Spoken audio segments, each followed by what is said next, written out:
بيان إلى الرأي العام باسم مؤتمر ستار وتجمع نساء زنوبيا إطلاق الحملة النسائية السورية تحت شعار بتحالف النساء سنبني سوريا حرة ديمقراطية لا مركزية. تمر سوريا اليوم بمرحلة انتقالية ومفصلية حاسمة تتقاطع فيها آمال التغيير مع محاولات الإقصاء، وتتجدد فيها مشاريع التسوية دون ضمان حضور النساء في مراكز صنع القرار.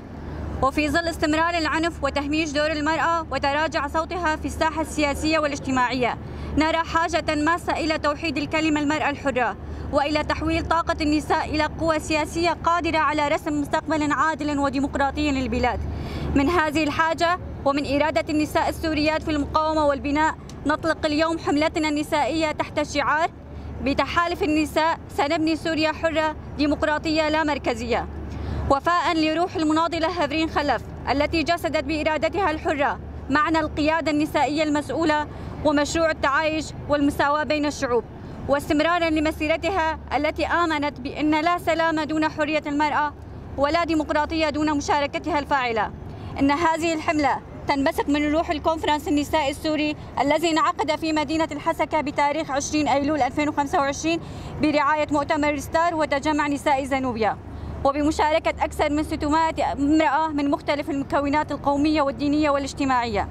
وقد أكد الكونفرنس أن المرأة السورية لم تعد تابعة بل أصبحت فاعلة في صياغة مسار التاريخ، وأن بناء سوريا الجديدة لن يتم إلا على أسس العدالة والمساواة وإرادة المرأة الحرة. إن حملتنا تأتي كفعل نضالي جماعي ضد سياسات الإقصاء وضد محاولات تهميش مكتسبات النساء، وفي وجه كل القوى التي تحاول إعادة المجتمع إلى المربع الذكوري السلطوي القديم. حملة من أجل سوريا لا مركزية ديمقراطية تعددية تقوم على الاعتراف بالمواطنة المتساوية وحق الشعوب في تقرير مصيرها، وعلى أن تكون المرأة في قلب عملية التحول الديمقراطي لا في هامشه.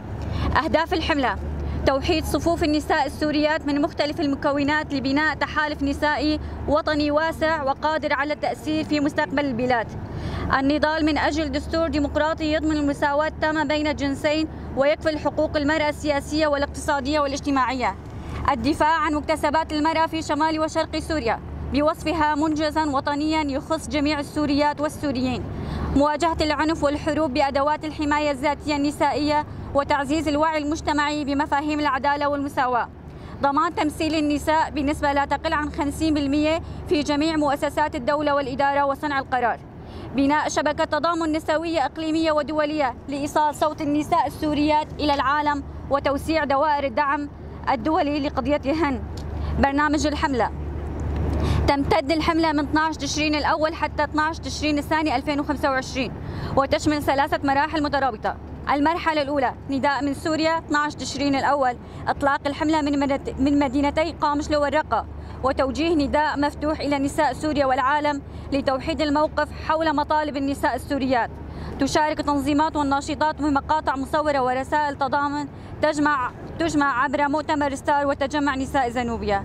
اختير هذا اليوم تخليدا لذكرى استشهاد هافرين خلف رمز الإرادة النسائية الحرة. المرحلة الثانية: التعبئة النسائية 19 تشرين الأول.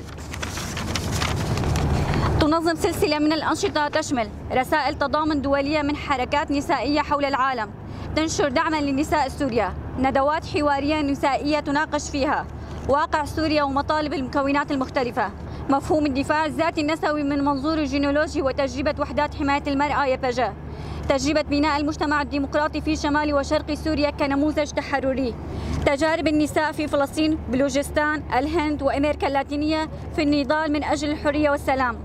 المرحلة الثالثة: الفعاليات الختامية 12 تشرين الثاني.